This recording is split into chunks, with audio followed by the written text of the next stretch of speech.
जाजपुर जिला रसुलपुर ब्लॉक अंतर्गत राजेन्द्रपुर ग्राम में देखा मिली पशुपति अमानवीय घटना। गतकाली राति एक षंढ को किसी व्यक्ति अमानुषिक भाव बाड़िया पिटा क्षतविक्षत दयनीय अवस्था ट्रली बोझे कर नेउथुआ बेले अटकाइले ग्राम घटनास्थल में व्यापक उत्तेजना सृष्टि कुआखिया थाना पुलिस पहुंची परिस्थिति उद्धार कर सूचना अनुसार अतलापुर सादकपुर सुभाष सामल विश्वनाथ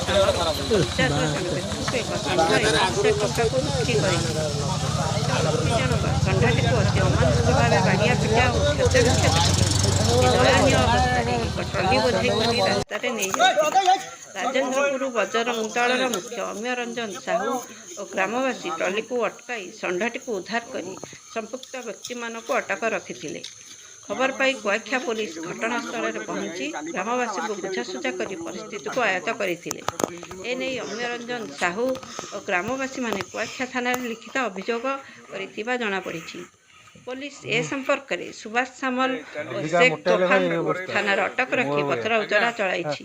षंढटीर स्वास्थ्य खराब थिबारु घटनास्थल सरसुपुर प्राणी चिकित्सक पहुंची षंढटीर चिकित्सा आरंभ कर।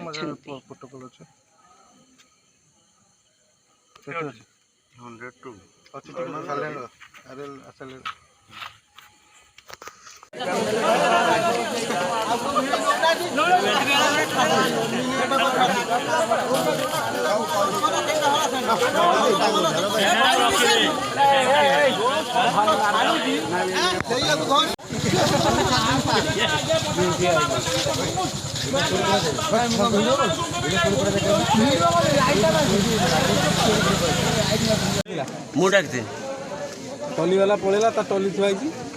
से टली रे पैसा रोला